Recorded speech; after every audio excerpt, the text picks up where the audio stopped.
Hello good morning everyone. मैं Chinu Thakur Jaiswal welcome करती हूँ आप सबका सौरभ सर क्लासेस में।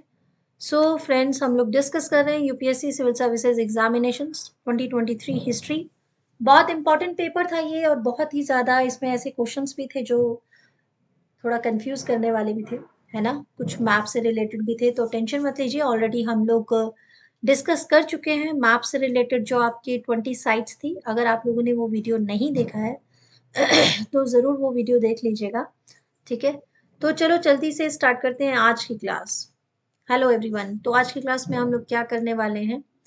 क्लास से पहले, स्टार्ट होने से पहले मैं आपको बता देती हूँ कि पार्ट 1 सॉरी, पार्ट 1 पार्ट 2 मैं ऑलरेडी अपलोड कर चुकी हूँ। अगर आप लोगों ने नहीं देखा है तो वो ज़रूर देख लीजिएगा। उसमें मैप से रिलेटेड सारे जो 20 साइट्स थे ना, वो मैंने मेंशन कर दी है।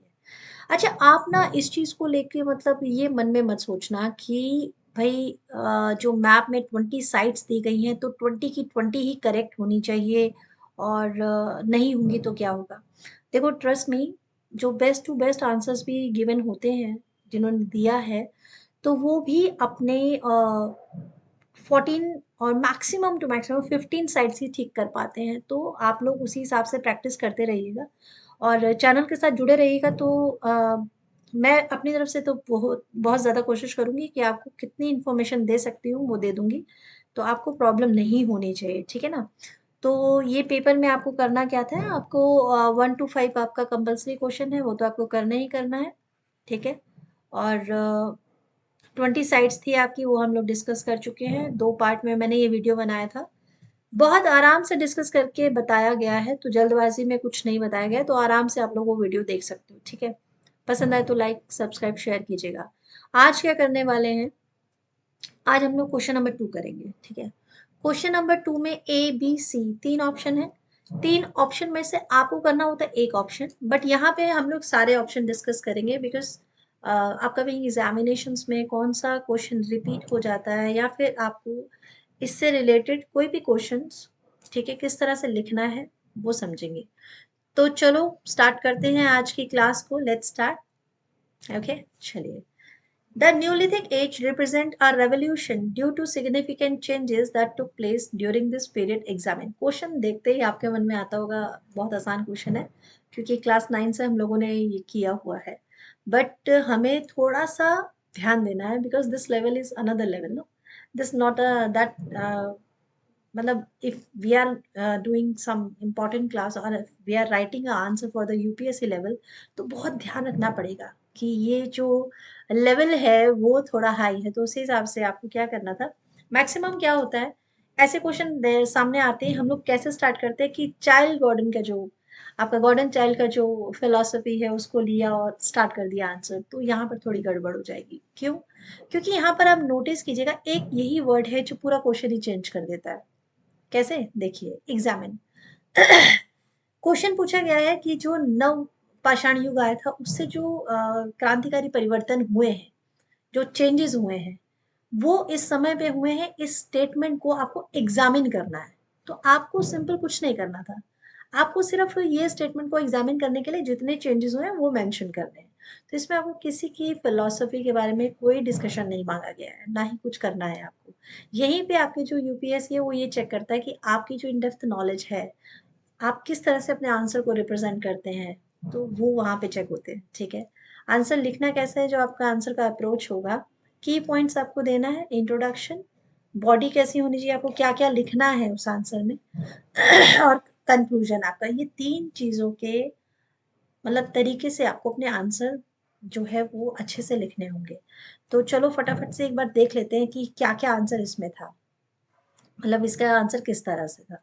तो न्योलिथिक एज में हम लोग देखते ही हैं, हमने पहले भी ये बात पढ़ा हुआ है कि हाँ भाई, एग्रीकल्चरल रेवोल्यूशन तो हुआ है, ठीक है। तो ये आइडिया जो है न्योलिथिक का, ये ओरिजिन जब होता है एग्रीकल्चर का, और जो एनिमल डोमेस्टिकेशन होता है, ये एक नई लाइफ यानी सेटल्ड वे ऑफ लाइफ की तरफ इंडिकेट कर देता है, जो कि इससे प्रीवियस जो पीरियड चल रहा है यानी मेसोलिथिक पीरियड जो चल रहा है उससे एकदम डिफरेंट है।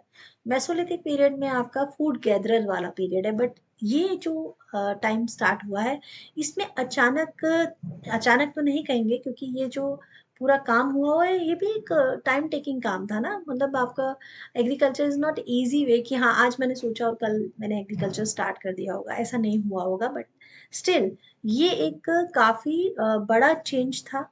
ठीक है, जो आपको फूड गैदरर से आपको एक सेटल्ड लाइफ की तरफ ला रहा है। अब लोगों ने एक जगह पर रहना शुरू कर दिया है, अब यहाँ पर खेती बाड़ी शुरू हो गई है। So this is the revolution, yes it is a revolution, ठीक है ना।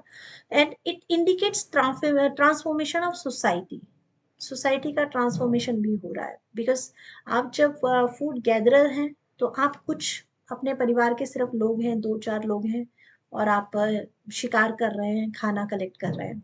बट जब आप एग्रीकल्चर कर रहे हैं तो what you need strength, you need extra man power. तो उसके लिए फिर आपको ज़्यादा लोगों के साथ बातचीत करना है, आपको सोशल होना होगा।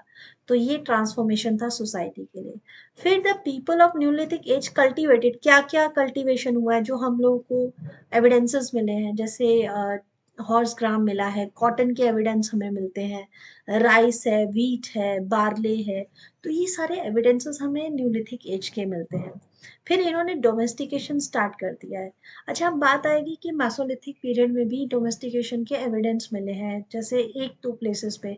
बट प्रॉपरली अगर देखा जाएगा तो वो न्यूलिथिक पीरियड ही था, जब प्रॉपर वे में एनिमल डोमेस्टिकेशन भी हो रहा है, उनकी हस्बेंड्री भी हो रही है, and now they need animal not for their food. अब वो उनको पालन पोषण करने लग गए हैं, ठीक है, उनका सही एक उनको यूज समझ चुके हैं। ठीक है, समझ में आया कैसे लिखा है ना ये वाला। उसके बाद हम देखते हैं नेक्स्ट है टेक्नोलॉजिकल एडवांसमेंट आ गया है। ठीक है, कैसे आ गया है। अब मैंने यहाँ पर दो पिक्चर दिया, एक तो आप ये पिक्चर देखेंगे, ये मेसोलिथिक पीरियड का है। ठीक है, ये मेसोलिथिक पीरियड का है, और ये वाला पिक्चर जो है ये मैं इस तरफ आपको दिखा देती हूँ। ये आप देखेंगे, ये पॉटरी जो है आपका, ये न्यूलिथिक पीरियड का है। तो डिफरेंस देखिए, है ना, it's a great difference between Mesolithic pottery and the Neolithic pottery. तो इट मीन्स कि पॉटरी दोनों के टाइम पर है, बट डिफरेंस क्या आया है कि न्यूलिथिक टाइम पर आपका व्हील्स आ गया है ना। तो इन्वेंशन हुआ पॉटरी व्हील का, तो इससे क्या हो गया, इससे फूड स्टोरेज के बड़े बड़े कंटेनर्स बनने लग गए। तो हमें फूड स्टोरेज वाले एविडेंसेस मिल रहे हैं कि रिफाइनरीज मिल रही हैं, बड़े बड़े पॉट्स मिल रहे हैं जिसमें स्टोर कर रहा है, मतलब खाना उन्होंने स्टोर करना शुरू कर दिया था। और ट्रेसेस ऑफ कॉटन मिले हैं हमें कि अब वो प्रॉपर क्लॉथिंग वगैरह पहन रहे हैं। अगर कॉटन के ट्रेसेस हैं, इसका मतलब क्या होगा कि प्रोडक्शन ऑफ टेक्सटाइल्स भी हो रहे हैं, बहुत सारा इस तरह से टेक्सटाइल भी हो रहा है। तो ट्रेड के एविडेंसेस मिल रहे हैं। तो ये एक एवोल्यूशन ही है ना। क्योंकि मेसोलिथिक पीरियड से आपको ये सब नहीं मिला, इसीलिए वो पीरियड को अलग से ही लिखा गया। और जैसे ही कुछ चेंजेस आने लगे, जैसे ये सारे एवोल्यूशन आने लगा, रेवोल्यूशन होने लगा, तो इसे न्यू लिथिक पीरियड, नया स्टोन युग कहा जाने लगा, है ना। तो इस तरह से जो पॉटर भाई साहब है, ये इस तरह पॉटरी कर रहे हैं, बना रहे हैं। तो ये ड्रास्टिक चेंज था। देन हम डिस्कस करेंगे सोशल एंड इकोनॉमिक चेंजेस। वो मैंने आपसे जब हम एग्रीकल्चर के बारे में पढ़ रहे हैं कि एग्रीकल्चरल एडवांसमेंट हो रही है, now they need some more people for their manpower. तो सरप्लस फूड इसमें बहुत बड़ा काम निभा रहा है ना। सरप्लस फूड हो रहा है प्रोडक्शन, तो इससे इन्हांस होगा सोशल। तो कल्चर पहले इन्हांस हो रहा था, अब इकोनॉमिक वे में इन्हांस हो रहा है। क्योंकि अब मतलब ये नहीं मैं कह रही हूँ आपको कि ट्रेड करना शुरू कर दिया उन्होंने, पैसा देकर सामान खरीदना, नहीं, ये नहीं शुरू हुआ है।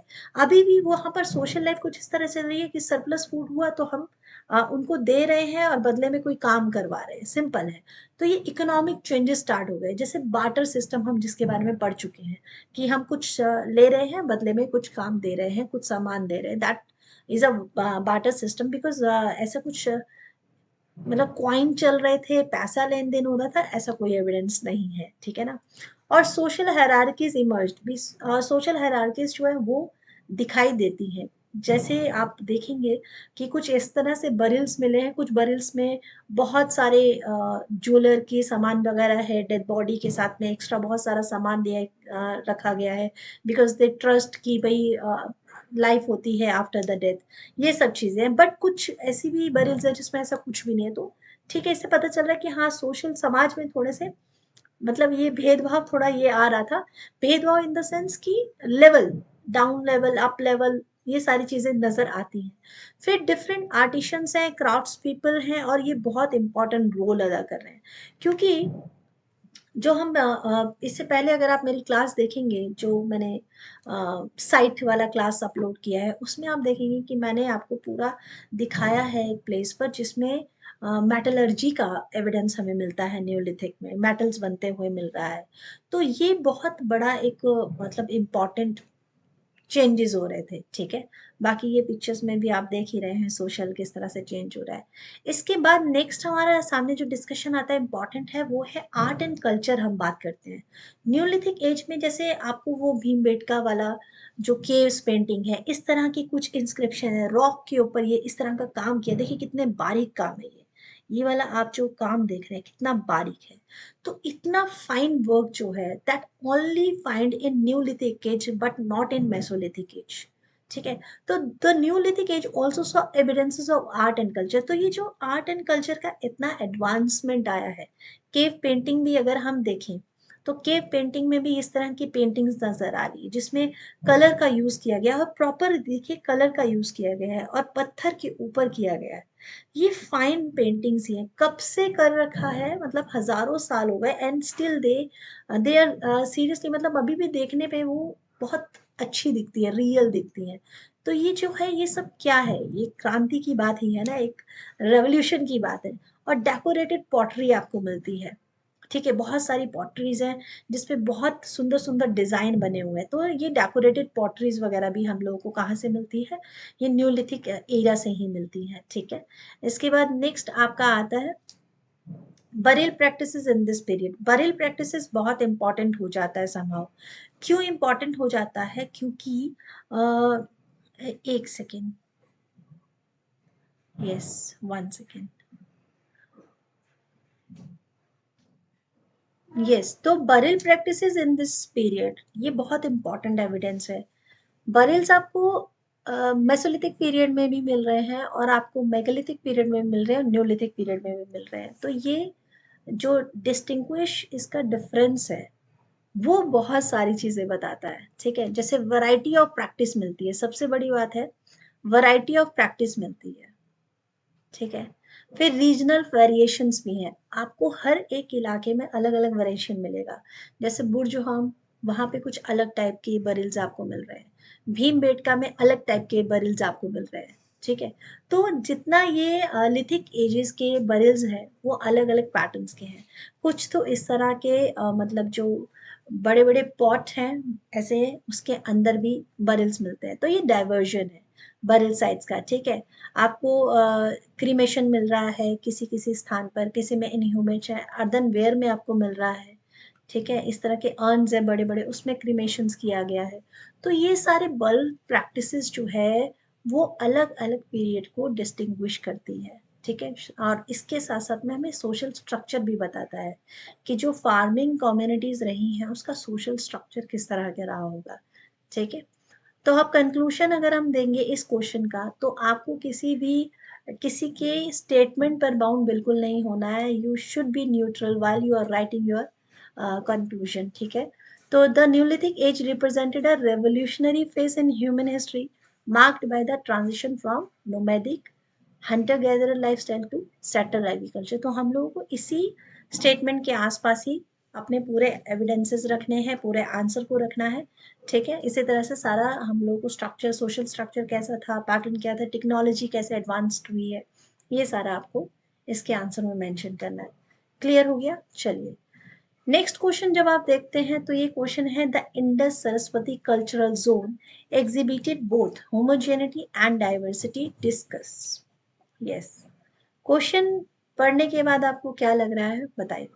इंडस सरस्वती यानी कि हम लोग बात किसकी कर रहे हैं, इंडस वैली सिविलाइजेशन की ही बात चल रही है। तो अब कल्चरल जोन की बात हो रही है यहाँ पर, ठीक है।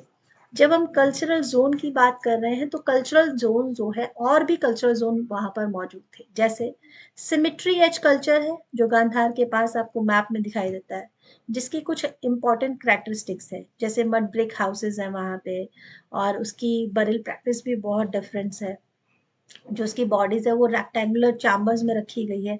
जो पिक्चर्स आप देखेंगे तो उसमें क्लियर होता है। फिर जब आप मैप में देखेंगे तो और भी आपको कल्चर्स मिलते हैं, जैसे सिमेट्री एच कल्चर है, रंगपुरा कल्चर है, झूकर कल्चर है, ठीक है, ऑकर्ड कलर कल्चर है। तो ये सारी चीजें भी कल्चर से रिलेटेड है। तो पहले हम जब इसका आंसर लिखेंगे तो इसके आंसर में हम लोग ये अदर कल्चर्स के बारे में जरूर डिस्कस करेंगे, ठीक है ना, क्योंकि कंपैरिजन होगा ना। इंडस सरस्वती कल्चरल की बात हो, कल्चर जोन की बात हो रही है। फिर कॉपर होड कल्चर की जब हम बात करेंगे तो हम देखते हैं कि वहां पर इस तरह के टूल्स वगैरह बने हुए हैं, ठीक है। Flourished in the eastern part of India, तो वो बिहार और झारखंड साइड की बात हो रही है, जो कॉपर होड कल्चर है। देन डिस्कशन होता है कि पेंटेड ग्रेवेयर कल्चर का, ओके, उसके करेक्टरिस्टिक्स है। कर्नाटका के, तमिलनाडु में मेगालिथिक कल्चर की जो बात थी, मोस्टली मेगालिथिक कल्चर में जो हम लोग पहले भी, जब मैंने आपके साथ साइट डिस्कस किए हैं उस समय भी मैंने आपके साथ मेगालिथिक कल्चर के बारे में डिस्कस किया है। तो ये जितने भी टॉपिक है ना, ये बहुत ही ज़्यादा मतलब इन डेप्थ टॉपिक्स हैं। तो इन टॉपिक्स पे सेपरेटली मैं आपके साथ क्लास ज़रूर डिस्कस करूंगी अपने आने वाले टाइम पे, ठीक है। तो पहले ये पेपर के हिसाब से जो जो आंसर हो सकता है वो मैं आज आपके साथ बता रही हूँ, डिस्कस कर रही हूँ। तो इसका पीरियड मैंने सबके पीरियड्स यहाँ मेंशन कर ही दिए हैं कि कौन सा कल्चर का पीरियड कब रहा है। तो ये आयरन एज कल्चर है, ठीक है। जो आपको ये इंडस वैली सिविलाइजेशन के जो लेटर वाले फेज में ना, उस समय ये सारे कल्चर डेवलप हो रहे हैं। तो हमसे इंडस सरस्वती कल्चर के बारे में, जो उसका जोन है उसके बारे में क्वेश्चन जो पूछा जा रहा है कि उसमें होमोजेनिटी बतानी है और डाइवर्सिटी बतानी है। मतलब क्या समरूपता है और क्या उसको डिफरेंट करता है, क्या क्या उसमें डिफरेंशिएशन है। तो उसके लिए मैं आपको ये सारे कुछ हमें कल्चर जोन के बारे में लिखेंगे तो हमारा आंसर थोड़ा स्ट्रांग हो जाता है, ठीक है। फिर मेगालिथिक कल्चर वो तो आसान है, आप लोगों को मेंशन कर देना कि वो किस तरह से दिखता था, ठीक है। अब जो आपके की पॉइंट्स आएंगे उसमें जैसे आएगी अर्बन प्लानिंग की बात होगी कि ये जितने भी जोन है, भले ही जब हम इसका एविडेंसेस ट्रेस कर रहे हैं तो इसमें हमें लगता है कि ये सारा जो टाइम पीरियड है लगभग एक ही का रहेगा, इसलिए हम इसको इंडस वैली सिविलाइजेशन बोल देते हैं। हम फेजेस में इसको डाल रहे हैं, first phase, second phase, third phase. लेकिन जब हम टाइम पीरियड चेक कर रहे हैं तो 500 सालों का गैप है, किसी किसी कल्चर में आपको 1000 साल का गैप है। तो ये तो नहीं हो सकता कि ये सारे जो है एक हैं, ठीक है। तो क्वेश्चन भी यूपीएससी जो हमारे हैं उन्होंने यही पूछा स्टूडेंट्स की इंफॉर्मेशन चेक करने के लिए कि आपका इस बारे में क्या कहना है, कि इनमें समरूपता है या इनमें विविधता है, ठीक है। तो एक एक करके बस हमें आंसर करने हैं कि अर्बन प्लानिंग की जैसे बात हो रही है, मोस्टली तो अर्बन प्लानिंग ही सबसे पहले बात आएगी अगर इंडस वैली सिविलाइजेशन की बात आ रही है।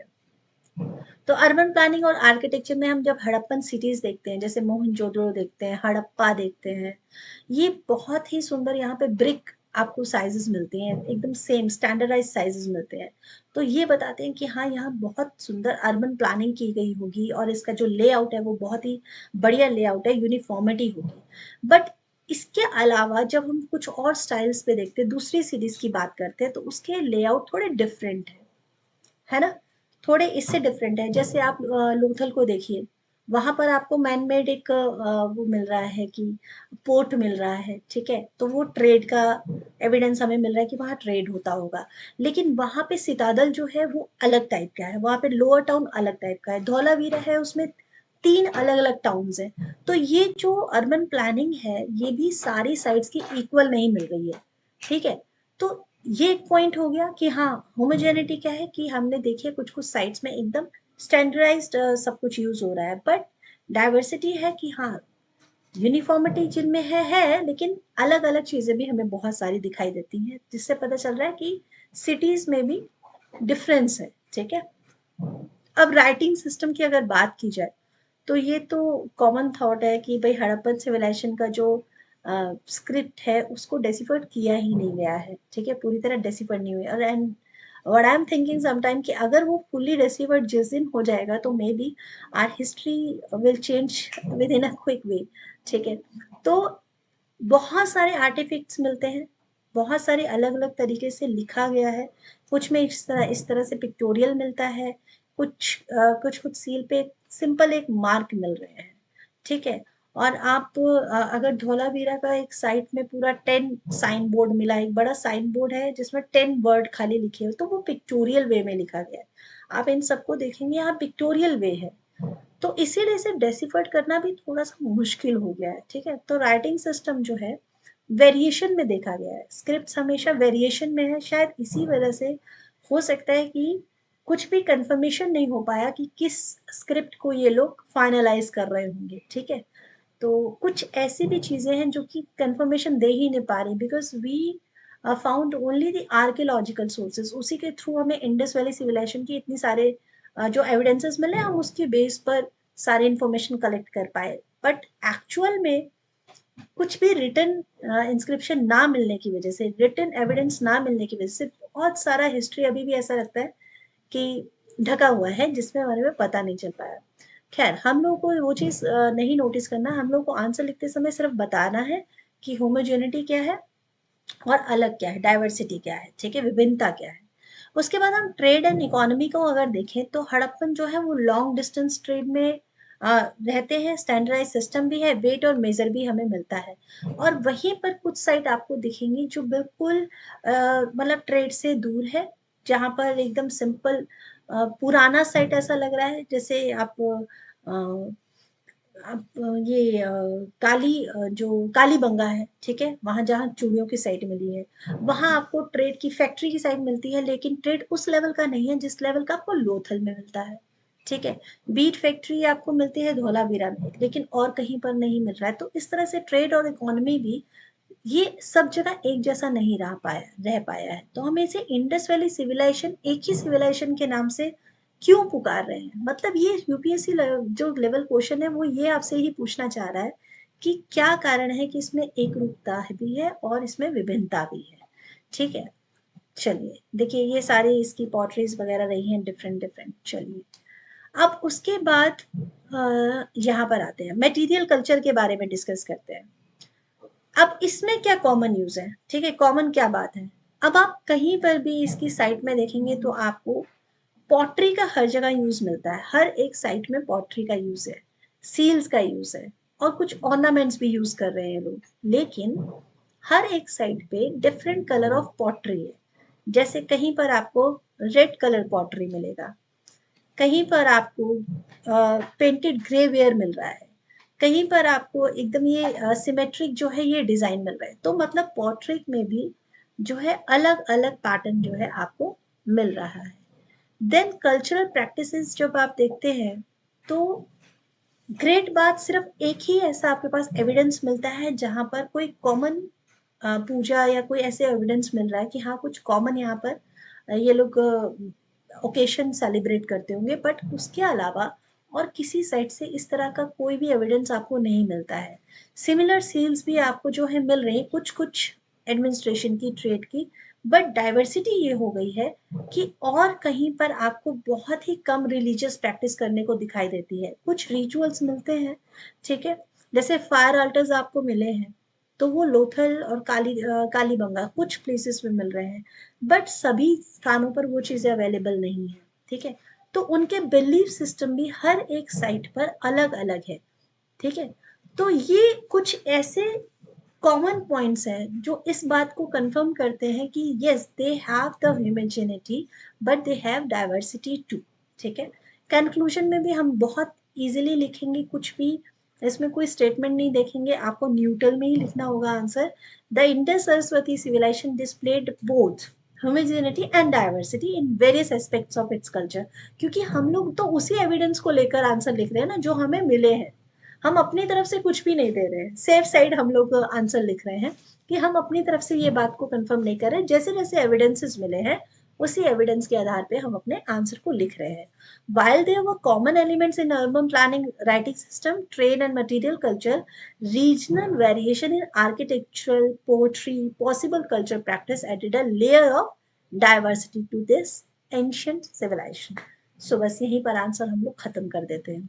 ठीक है, आंसर लिखते समय ज्यादा रिस्क नहीं लेंगे हम लोग, क्योंकि ये प्री हिस्टोरिक जो भी पीरियड है इसमें टेंशन सिर्फ यही बात की है ना कि हमारे पास रिटन रिकॉर्ड्स नहीं है, तो कंफर्मेशन सिर्फ हम अपने जो आर्कियोलॉजिकल रिसोर्सेज है उसके बेस पे करते हैं। लास्ट क्वेश्चन आज का, सेकंड क्वेश्चन का, how do the comparative study of language. आज हम सिर्फ सेकंड क्वेश्चन कर रहे हैं, नेक्स्ट वीडियो में मैं आपके साथ थर्ड क्वेश्चन डिस्कस करूंगी। ठीक है, अगर वीडियो पसंद आए तो प्लीज लाइक कीजिए, शेयर कीजिए, सब्सक्राइब कीजिएगा। Okay, so how do the comparative study of languages, archaeological sources and vast corpus of Vedic literature help to determine the Aryan problem in Indian history? ये question को आप थोड़ा समझिएगा। पहले question में हमको बताना पड़ा न्यूलिथिक के बारे में, सेकेंड क्वेश्चन में उन्होंने हमसे पूछा इंडस वैली सिविलाइजेशन के बारे में, और अब उन्होंने पूछ लिया हमसे आर्यंस के बारे में। प्रॉब्लम इन द सेंस कि आर्यंस जो है, देखिए क्वेश्चन घूम फिर के आया कि कुछ हमारे जो हिस्टोरियंस हैं उनकी थ्योरी आर्यंस की अलग है, कुछ हिस्टोरियंस की थ्योरी आर्यंस को लेकर अलग है, मतलब आर्यन इन्वेजन को लेकर अलग है। तो ये जो आर्यंस है ये तो कंफर्म है कि ये आउटसाइड एंटिटी ही है, बिकॉज बहुत सारे एविडेंसेस ये बात को प्रूव कर रहे हैं, बट यहाँ हम लोगों को वो एविडेंसेस 3 अलग-अलग पार्ट में करने हैं। जैसे कि मतलब ये सबसे पहली बात तो बहुत कॉम्प्लेक्स डिबेट है, ठीक है? इस बात को याद रखना पड़ेगा कि ये डिबेट थोड़ी-सी कॉम्प्लेक्स है, और इस डिबेट्स की रेफरेंस हम कैसे करेंगे, ये डिबेट को हम कैसे सॉल्व कर रहे हैं, इसमें हेल्प हमें कौन करेगा? एक तो वैदिक लिटरेचर, बिल्कुल ये जैसा बता रहे हैं कि वैदिक लिटरेचर हमारी हेल्प करेगा इस बात को प्रूव करने के लिए, ठीक है? और आर्कियोलॉजिकल, बिल्कुल आर्कियोलॉजिकल सोर्सेज हमें हेल्प करेंगे, बिल्कुल करेंगे, और हमें यही तो मेंशन करना है कि कैसे करेंगे, ठीक है? और हमारी स्टडी ऑफ लैंग्वेज, ये 3 पॉइंट्स के साथ ही हम देखेंगे कि किस तरह से हमारी हेल्प करेंगे कि हम इस बात को सॉल्व कर सकें कि आर्यंस जो है वो एक आउटसाइड एंटिटी है, वो भारत में आते हैं, और यहाँ पर क्या-क्या ये बात को कंफर्म कर रहा है कि हाँ वो आउटसाइडर्स है, ठीक है? चलो, तो सबसे पहला जो हम लोग चल रहे हैं वो लिंग्विस्टिक यानी लैंग्वेज को लेके चलते हैं। अच्छा, लैंग्वेज को लेके एक बात आप समझ लीजिएगा, बहुत सिंपल ये मतलब एविडेंस है, सिंपल सी बात है समझने के लिए, कि जब आर्यंस आते हैं उससे ठीक पहले का अगर हम पीरियड देखते हैं तो हम लोग देख रहे हैं कि कॉमन लैंग्वेज कौन सी है, जो उनके आने से ठीक पहले की बात कर रहे हैं, ठीक है? कॉमन लैंग्वेज आपने अ, देखा होगा जब आप बुद्धिस्ट पढ़ रहे होंगे तो वो लोग प्राकृत लैंग्वेज की बात कर रहे हैं, तो सबसे पहली लैंग्वेज है प्राकृत, ठीक है? सबसे पहली लैंग्वेज प्राकृत है। अब बात ये है कि प्राकृत अगर सबसे पहली लैंग्वेज है तो फिर कैसे संस्कृत का इतना ज़्यादा डेवलपमेंट हो गया? तो ऐसा माना गया, ऐसा देखा भी गया कि आर्यंस जब इंडिया में आते हैं तो अपने साथ कुछ रिफाइनरी लैंग्वेज लेकर आते हैं, उसको यूज़ करते-करते प्राकृत जो है संस्कृत में कन्वर्ट होती चली जाती है। ठीक है? तो ये लिंग्विस्टिक एक ट्रेसेस जो हम लोगों को मिलते हैं, क्योंकि अगर आप बोगस कोई को देखेंगे, बोगस कोई एक बहुत बड़ा एविडेंस है इस बात को प्रूव करने के लिए, क्योंकि ये टर्की में है, ठीक है? टर्की में है, तो हम लोग को ये एविडेंस दिया गया था ना कि सेंट्रल इंडिया से ये लोग नीचे, आर्यंस नीचे इंडिया की तरफ आते हैं। तो बोगस कोई टर्की में किस तरह से इन सारे देवताओं की बातें लिखी हैं, मतलब उसमें वहाँ एक इंस्क्रिप्शन है जहाँ पर इंद्र, वरुण, मित्र, नसाते जो वैदिक गॉड और गॉडेस है, इनके नाम वहाँ पर कैसे इंस्क्राइब किए गए हैं, ठीक है? तो ये इस बात का बिल्कुल प्रूफ देता है कि हाँ कनेक्शन तो है, जो इंडो आर्यन लैंग्वेजेस हैं उसका कनेक्शन मिलता है, ठीक है?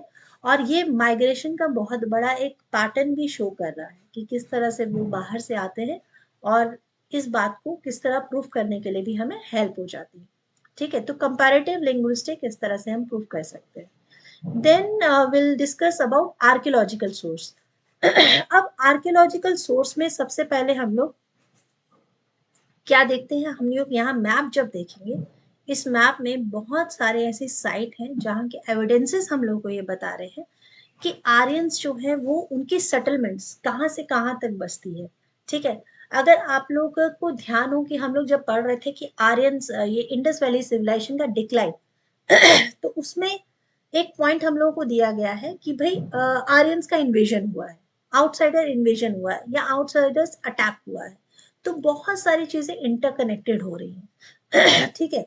जैसे कुछ साइट्स में आप डिस्कवरी देखेंगे तो इसमें हरियाणा की एक भीरन साइट है, ठीक है? बहुत अर्ली फेस है ये, तो इंडस सरस्वती का जो मतलब एकदम स्टार्टिंग हम कह सकते हैं वो फेस है ये, तो इसमें हमें ऐसे एविडेंसेस मिलते हैं कि हाँ आर्यन का इन्वेजन इस टाइम पीरियड पे हुआ क्योंकि एक एंशियंट सेटलमेंट है ये, ठीक है, इस रीजन की। ये डिफरेंस मतलब ये हम लोगों को एविडेंस मिलता है।